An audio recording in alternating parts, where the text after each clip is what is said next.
안녕하세요. 오늘도 사연 살롱을 찾아주셔서 감사합니다. 결혼 10년 차 주부예요. 얼마 전 머리를 빗다가 정수리 부분에 잔뜩 난 흰머리를 발견했지 뭐예요. 아직 40도 안 된 나이에 흰머리라니 정말 기가 막히더라고요. 친구한테 전화해 하소연을 했더니 사람이 갑자기 신경을 많이 쓰면 유전과 상관없이 이른 나이에도 흰머리가 생긴다고 하더군요. 그 말을 듣고 보니 이해가 갔어요. 사실 제가 얼마 전까지 엄청나게 마음고생을 했거든요. 내 인생에 다시 없을 행운과 불행이 동시에 찾아왔기 때문이죠. 인생이란 게 참. 저는 소위 말하는 흙수저예요. 어린 시절 우리 집은 철마다 이사를 다닐 정도로 가난했죠. 집안에 화장실도 없어서 동네 사람들과 공용 화장실을 함께 쓸 정도로요. 그래도 어릴 때는 우리 집이 어느 정도로 가난한지 잘 몰랐어요. 주변에 비교 대상이 없었으니까요.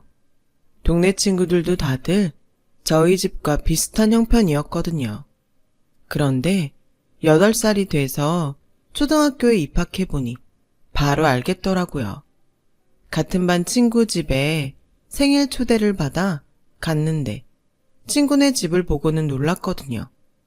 피아노에 침대, 그리고 무엇보다 집안에 화장실이 2개나 있더라고요. 우리 집에는 하나도 없는 화장실이요. 그중 한 곳에는 커다란 욕조도 있었어요. 친구는 밤마다 동생이랑 욕조에서 물놀이를 한다고 하더군요. 저는 집에 돌아와서도 그 커다란 욕조가 잊혀지지 않았어요. 매일 밤 욕조에서 물놀이를 할 수 있다니 우리 집에선 상상도 못할 일이니까요. 그때 확실히 알 수 있었어요. 우리 집이 얼마나 가난한지를요. 하지만 부모님께는 이런 얘기는 일절 하지 않았어요. 제가 어리긴 했어도 부모님을 슬프게 할 거란 정도는 알고 있었으니까요. 화장실이 딸린 집에서 살게 된 건 초등학교 2학년 가을부터였어요. 남들한테는 평범한 화장실이겠지만 저는 너무 신기하고 좋아서 이사한 날 몇 번이나 화장실 문을 열어봤더랬죠. 그 후로도 몇 번의 이사가 이어졌어요. 하지만 집을 좀 넓혀갈까 할 때마다 동생이 태어나는 바람에 저희 집 사정은 늘 제자리 걸음이었죠. 철마다 이사하는 메뚜기 생활은 제가 고등학교에 갈 때까지 이어졌어요. 그래도 열심히 살아오신 부모님 덕분에 제가 고3이 되던 해 드디어 저희 가족도 내 집 마련의 꿈을 이룰 수 있었죠. 비록 언덕배기에 위치한 코딱지만한 다세대 주택이었지만 이사 걱정 없이 살 수 있어서 얼마나 좋았는지 몰라요. 벽에 못을 박을 때마다 집주인의 허락을 받을 필요도 없고 전세금 올려달라는 집주인 전화에 잠을 설치며 한숨 쉬는 부모님을 보지 않아도 됐으니까요. 그때는 그것만으로도 행복했어요. 하지만 기쁨도 잠시였죠. 집을 살 때 받은 은행 융자 원금과 이자가 또다시 부모님을 옥죄었거든요. 비록 내 집 장만의 꿈은 이루었지만 우리 집 생활은 오히려 이전보다 더 어려워졌어요. 결국 아빠는 퇴근 후에 대리운전까지 해야 했고 파출 일을 하던 엄마는 쉬는 날도 없이 일했지만 그래도 늘 가계부는 적자였죠. 그래서 저는 대입은 꿈도 못 꾼 채 고등학교를 졸업하기도 전에 취업을 해야 했어요. 밑으로 어린 동생이 2이나 있어서 장녀인 제가 부모님 짐을 나눠줘야 한다고 생각했거든요. 다행히 실업계 고등학교에서 디자인을 전공한 덕에 조그마한 광고업체에 들어갈 수 있었어요. 직원이라고는 저를 포함해 총 4명뿐인 영세한 업체였지만 제 능력으로는 최선의 선택이었죠. 저를 받아준 유일한 회사이기도 했고요. 저희 회사에서는 주로 지역 광고나 현수막, 전단지 등을 제작했어요. 동네 마트 할인 광고나 오픈한 치킨집 전단지 같은 것들이었죠. 회사 규모는 작았지만 신기하게도 일이 끊이지 않고 들어와서 월급도 따박따박 잘 나왔어요. 덕분에 자주 야근을 하긴 했지만요. 제가 맡은 업무는 메인 디자이너를 보조하는 일이었어요. 그리 어려운 일은 아니었지만 학교에서 배운 것과 실전 업무는 너무 달라서 처음엔 욕도 많이 먹고 고전을 면치 못했어요. 그래도 그렇게나마 실전 경험을 쌓을 수 있어서 단기간에 실력이 꽤 늘었어요. 그렇게 일을 배워가던 어느 날 메인 디자이너가 사표를 냈지 뭐예요. 업무에 비해 연봉이 낮다는 게 사표를 낸 이유였죠. 선배는 회사를 그만두기 전 조용히 저를 불러 그러더군요. 너도 어직 안 하면 다른 회사 알아봐. 여기 있어봤자 악덕 사장한테 피만 쪽쪽 빨릴 테니까. 저도 모르는 바는 아니었어요. 하지만 제가 정식 디자이너도 아니고 고작 보조인데 어딜 갈 수 있겠어요. 경험이 쌓일 때까지는 어떻게든 붙어 있는 게 상책이었죠.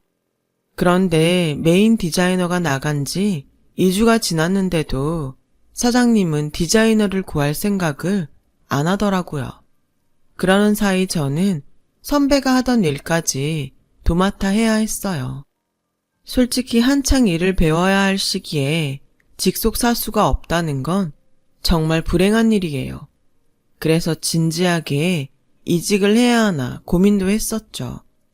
하지만 당장 취직이 된다는 보장도 없고 얼마 안 되는 제 월급이 제 가족의 생계와 내 미래를 쥐고 있다는 생각에 선뜻 그러지는 못했어요. 이런 제 처지를 잘 아는 사장님은 제게 청소부터 고객 상담 등 잡다한 일까지 모조리 시켰어요. 말로는 멀티플레이어라고 불렀지만 실상은 적은 월급으로 오지게 부려먹을 심산이었던 거죠. 박지성이 어떻게 EPL 최고팀 중에 하나인 맨유에서 살아남았는지 알아? 멀티플레이어라 가능했던 거야. 쓸 데가 많거든. 할 줄 아는 게 많다는 건 한 가지를 정말 잘하는 것만큼이나 경쟁력이 있다는 얘기야. 왜냐? 먹고 살 길이 많거든. 그러니까 정현 씨도 내가 박지성이다 하는 심정으로 열심히 일해주길 바래. 그 말을 들을 때마다 한숨이 났어요. 얼어 죽을 박지성 타령. 박지성이 내 월급만큼 받았으면 그렇게 죽어라 팀을 위해 뛰었겠냐? 말이나 못하면 밉지는 않지. 하루빨리 실력을 쌓아 이 회사를 탈출하는 것만이 방법이라 생각하며 저는 하루하루 버티고 있었어요. 그러던 어느 날이었죠. 선배 어깨 너머로 배운 실력으로 만든 분식집 전단지가 마음에 안 들었던 건지 클라이언트가 클레임을 걸어온 거예요. 아침부터 젊은 분식집 사장이 앞치마를 두른 채 사무실로 쳐들어왔더라고요. 이거 만든 사람이 누구야? 그 소리를 듣고 사장님이 달려나왔죠. 저는 쥐구멍이라도 숨고 싶은 심정으로 잔뜩 얼어 있었어요. 사장님은 분식집 사장을 달래며 거짓말을 해댔어요. 전에 있던 디자이너가 퇴사 전에 실수를 했던 모양입니다. 저희가 책임지고 다시 만들어 드릴 테니 노여움 푸시고 며칠만 기다려주세요. 최고의 퀄리티로 뽑아드리겠습니다. 다시 제작해주겠다는 사장님 말에 분식집 사장은 순순히 돌아갔어요. 그러자 사장님은 제게 버럭 화를 냈어요. 정현씨, 일 이따위로 할래? 아니, 이미지 넣고 적당한 폰트로 메뉴 때려박는 게 뭐가 어려워? 이러고도 디자이너라고 할 수 있어? 오늘 밤을 새워서라도 깔끔하게 다시 뽑아놔. 솔직히 자신이 없었어요. 제 실력으로는 그게 최선이었거든요. 그날 밤 사장님과 다른 직원들이 퇴근한 이후에도 저는 혼자 사무실에 남아 작업을 해야 했어요. 하지만 도저히 이 이상은 무리였죠. 그래서 생각 끝에 분식집을 찾아갔어요. 그리고는 솔직하게 이야기했어요. 정말 죄송합니다. 이 전단지 사실 제가 만든 거예요. 제 실력으로는 이게 최선이에요. 그러니까 차라리 환불 받으시고 다른 업체에 맡겨주세요. 그러자 분식집 사장은 떡볶이 한 접시를 퍼서 제게 내밀며 그러더군요. 일단 이거부터 먹어봐요. 먹어보고 이 맛을 어떻게 하면 사람들한테 잘 전달할 수 있을지 고민해보세요. 당황하긴 했지만 저는 접시를 받아들고 떡볶이를 집어 먹었어요. 아, 그런데 이게 엄청 맛있지 뭐예요. 떡볶이에서 홍시 맛이 살짝 나더라고요. 그 순간 대장금 대사가 떠올랐어요. 그래서 그 길로 사무실로 돌아가 대장금 대사를 패러디한 문구를 떡볶이 이미지 옆에 붙여넣었죠. 컨셉이 잡히니 이후로는 술술 풀렸어요. 그렇게 저는 새로운 전단지 시안을 완성했고 그걸 프린트해서 다시 분식집을 찾아갔어요. 분식집 사장은 새로운 시안을 보고는 마음에 들어 하더군요. 이제 보조 딱지 떼도 되겠네요. 앞으로 우리 집 전단지는 쭉 그쪽이 맡아주세요. 아주 마음에 들어요. 그 말에 하늘을 날 것처럼 신이 났어요. 내가 정말 디자이너가 된 것 같았죠. 그날 이후 저는 학원을 등록해 제게 부족한 스킬을 배우고 연습했어요. 퇴근 후에 학원까지 다니니 몸은 지치고 고단했지만 실력은 나날이 늘어갔고 조금씩 작업에 자신감이 생기기 시작했어요. 그리고 얼마 뒤 남자친구도 생겼죠. 바로 그 분식집 사장이요. 하루는 사무실에서 야근을 하고 있는데 분식집 사장이 떡볶이랑 순대를 가지고 찾아왔더라고요. 사무실에 불이 켜져 있는 거 보고 제가 야근하는 걸 알았다나요? 어떻게 전 줄 알았어요? 창문을 닫아놔서 밖에선 안 보일 텐데? 그 사무실에서 밤늦게까지 일하는 사람은 그쪽밖에 없잖아요. 그러니 당연히 알죠. 얘기를 듣고 보니 그렇기는 했어요. 아무튼 이후로도 제가 야근을 할 때마다 분식집 사장은 야식을 들고 사무실을 찾아왔고 그렇게 만남이 지속되다 보니 자연스레 연인관계로 발전하게 되었어요. 알고 보니 분식집 사장은 제가 처음 이 회사에 출근하던 날부터 저를 마음에 두고 있었다고 하더라고요. 분식집이 바로 우리 사무실 맞은편에 있어서 제가 아침 청소를 하는 모습부터 야근하는 모습까지 다 지켜봤던 거죠.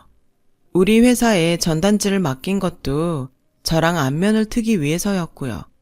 아주 주도 면밀한 사람이죠. 이 사람이 바로 제 남편이랍니다. 우리는 그 후로 6년간 연애를 하고 결혼을 했어요. 저희 집이나 시댁이나 사는 형편이 비슷해서 딱히 반대는 없었어요. 결혼식이며 신혼집까지 모두 우리 힘으로 해결해야 했기 때문에 더더욱 그랬는지도 모르겠지만요. 남편도 저도 둘 다 집의 첫째라서 살림미천 노릇을 하며 살았다는 공통점이 있었어요.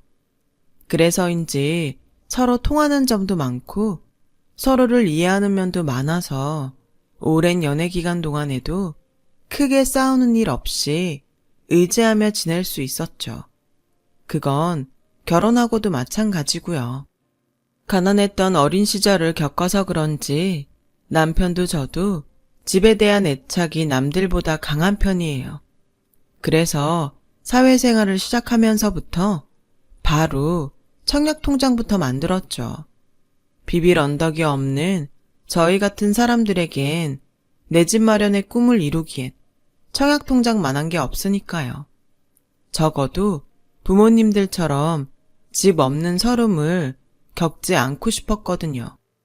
하지만 기대가 크면 실망도 큰 법이라고 매번 탈락을 하고 보니 언제부턴가는 청약 당첨이 로또처럼 느껴지더라고요. 쉽게 시작할 수는 있지만 당첨은 나와는 상관없는 먼 나라 얘기 같으니까요. 그렇게 10년을 버텼어요. 그 사이 아이가 셋이나 태어났고요. 셋째 아이를 임신하고 점을 보러 간 적이 있는데 거기서 그러더라고요. 셋째는 재물을 달고 태어나는 애라고요. 빈말이라도 내 아이가 돈복이 있다니 기분은 좋더라고요.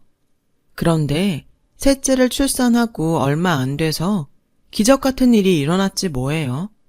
바로 청약 당첨이었죠.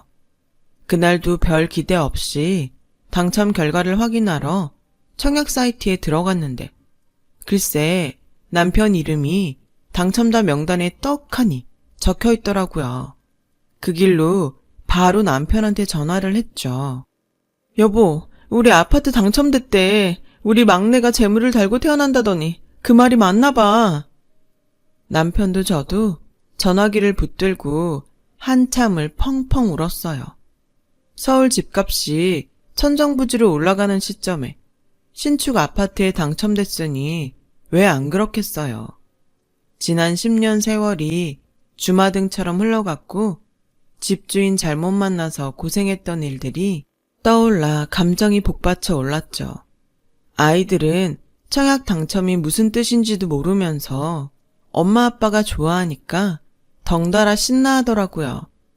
집 근처 아파트 놀이터에서 그네 한번 타겠다고 들어가다가 경비 아저씨한테 혼나고 쫓겨난 경험이 있던 큰애는 이제 우리도 놀이터 있는 집에서 사는 거냐며 신나서 방방 뛰더라고요. 그 모습을 보니 가슴이 메어왔어요.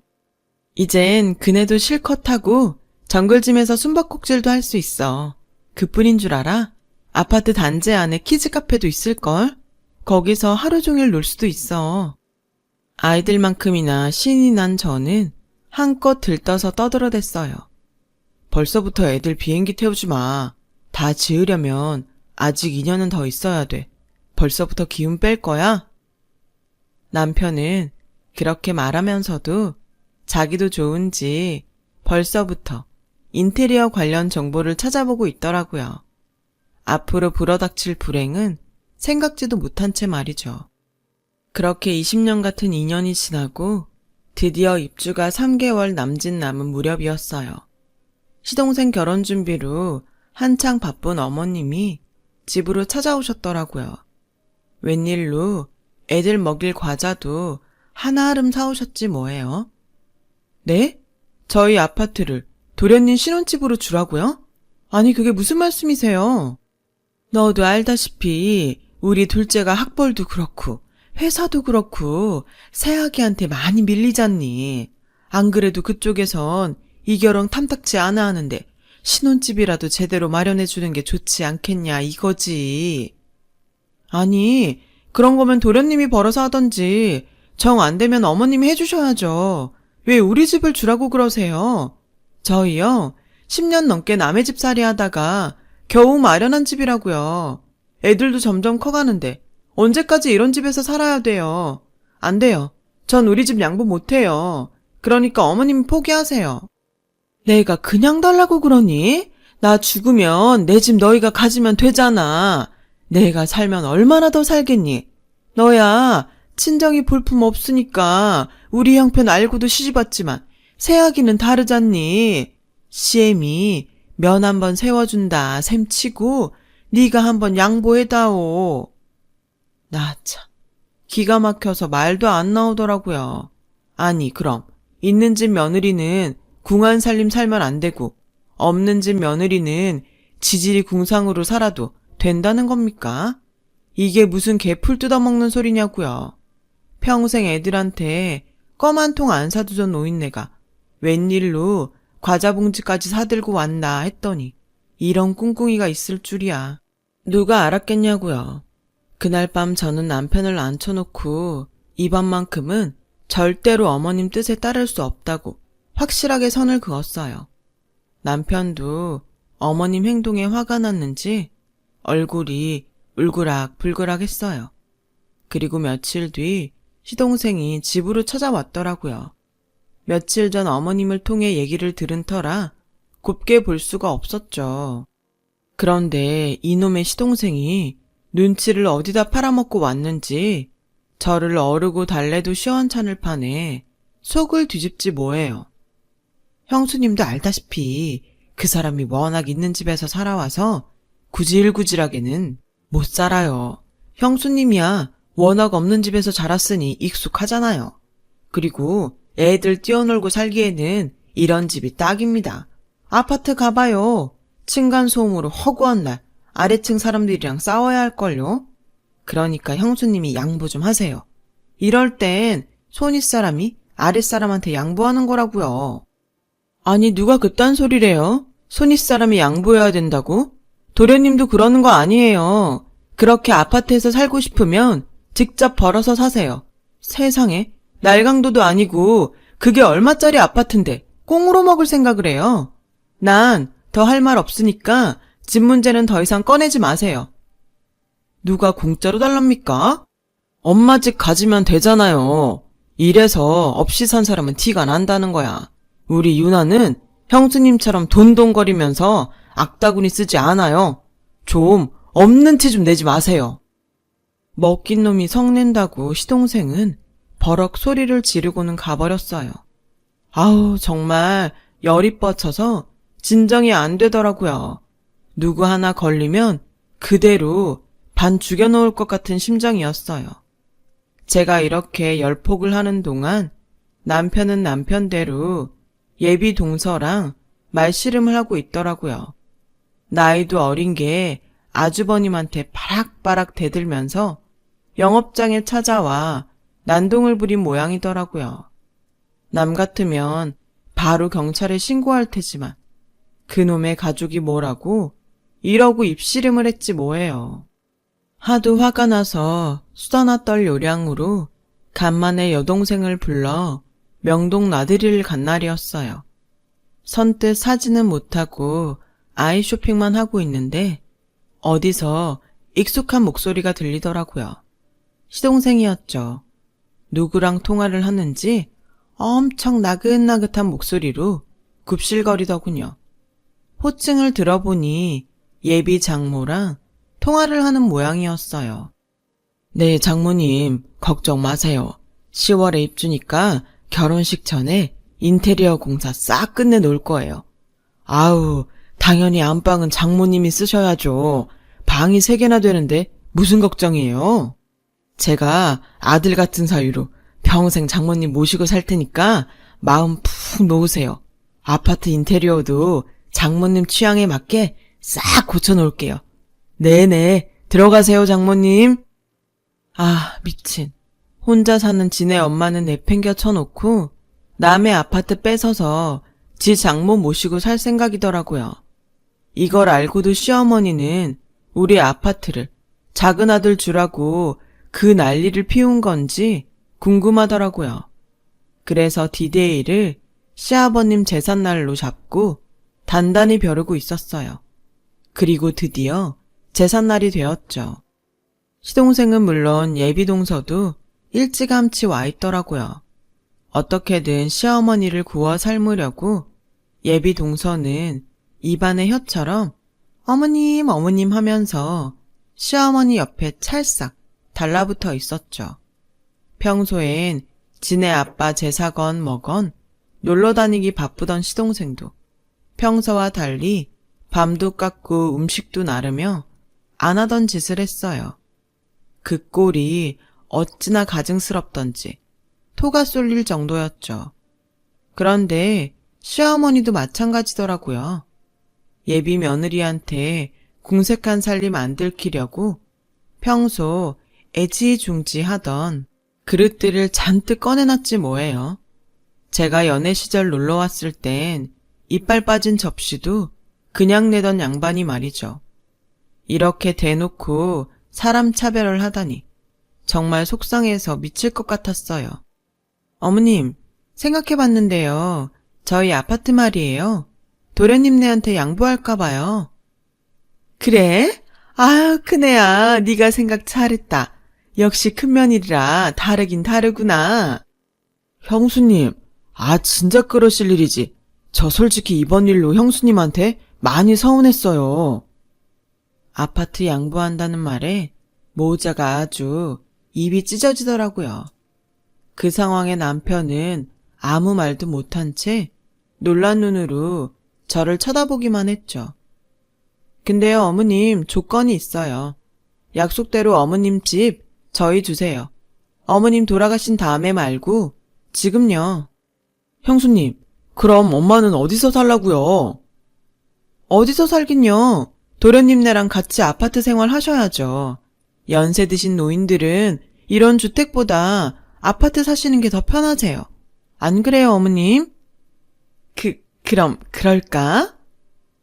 제 말에 어머님은 얼굴이 확 피셨죠. 반대로 시동생과 예비 동서는 똥 씹은 표정이 됐고요. 말도 안 돼요. 내가 첫째도 아닌데 왜 엄마를 모시고 살아요? 형수님, 지금 저 매기는 거예요? 그러지 않고서는 어떻게 엄마를 모시고 살라고 그래요? 아니, 도련님, 장모는 되고 자기 부모님은 안 된다는 거예요, 지금? 우리 아파트 뺏어서 장모님 모시고 살 계획이잖아요. 인테리어도 장모 취향대로 한다면서요. 제 말에 시어머니 얼굴이 붉어졌어요. 그건 제 남편도 마찬가지였죠. 아니, 누가 그래요? 내가 장모님 모시고 산다고. 형수님, 아파트 내주기 싫으면 그냥 싫다고 하세요. 증거도 없으면서 사람 모함하지 말고. 아, 그래요? 증거를 원하시는구나. 그럼 원한이 드립니다. 잘 들으세요. 저는 지난번 명동에서 녹음해둔 시동생 통화 파일을 틀었어요. 그 내용을 들은 시어머니는 주먹을 부르르 떨더니 제사상에 놓인 수박을 시동생 머리에 던졌어요. 이 썩을 놈아, 네 애미는 내팽개치고? 뭐? 장모랑 살아? 그래, 이참에 네 장모 집에 가서 장모 아들로 평생 살아라. 저런 걸 자식이라고 낳고 미역국을 먹었다니 내가 미쳤지. 엄마, 그런 거 아니야. 장모님이 같이 사는 조건으로 결혼 승낙해 주신다고 해서 그래서 할 수 없이 그런 거야. 난 엄마밖에 없어. 자기 뭐해? 아니라고 말씀드려. 아니긴 뭐가 아니야. 그럼 우리 엄마 안 모시겠다는 거야? 나 그런 거면 이 결혼 못해. 어떻게 엄마만 혼자 두고 시집을 가? 싫어. 그럴 거면 나 이 결혼 안 해. 어머님, 서운하셔도 어쩔 수 없어요. 저희 엄마 지금까지 아빠 사랑받고 귀하게 사신 분이라 혼자 못 사세요. 어머님은 혼자서도 잘 하시잖아요. 그러니까 어머님이 이해하세요. 예비동서의 말에 시어머니는 거품을 물고 발악하셨어요. 야, 이것이 네 애미는 여자고 난 여자도 아니냐? 누군 귀하고 누군 천해? 어디서 그런 되지도 않는 소리야? 뚫린 입이라고 함부로 짓거리지 마. 그 순간 저도 모르게 웃음이 터졌어요. 어머님이 그런 말씀하실 처지가 아니죠. 불과 몇 분 전까지만 해도 어머님이 저랑 동서를 그렇게 차별하셨잖아요. 어머님이 당해보니까 어떠세요? 제 심정 이제 이해 가세요? 그러게 애초에 왜 남의 아파트는 탐을 내서 이 사단을 만들어요? 도련님, 남이 피땀 흘려 얻은 걸 날로 먹을 생각 마시고 제발 스스로 노력해서 얻으세요. 안 그럼 이렇게 탈나는 법이에요. 앞으로 한 번만 더 우리 아파트 탐냈다간 저 법적으로 대응할 겁니다. 아셨어요? 여보, 얘들아 가자. 우리 식구는 그 길로 집으로 돌아왔어요.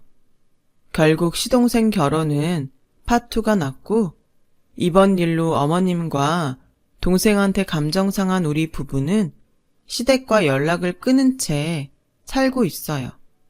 그리고 지난주에 우리는 꿈에 그리던 아파트로 이사를 왔어요. 욕조에서 물놀이를 하는 딸들을 보며 그 옛날 친구 집 욕조를 부러워했던 제 모습이 떠올라 약간 뭉클하긴 했어요. 그래서 앞으로 이 집에서 좋은 기억을 많이 남길 생각이에요. 이렇게 열심히 살다 보면 우리 가족한테 더 좋은 날들도 많이 찾아오겠죠. 지금까지 제 사연을 들어주셔서 감사드려요. 들어주신 모든 분들도 건강하고 행복하세요. 여러분, 사연 댓글에 응원과 현명한 조언 부탁드려요. 좋아요와 구독은 저에게 큰 힘이 됩니다. 오늘도 좋은 일 가득하세요.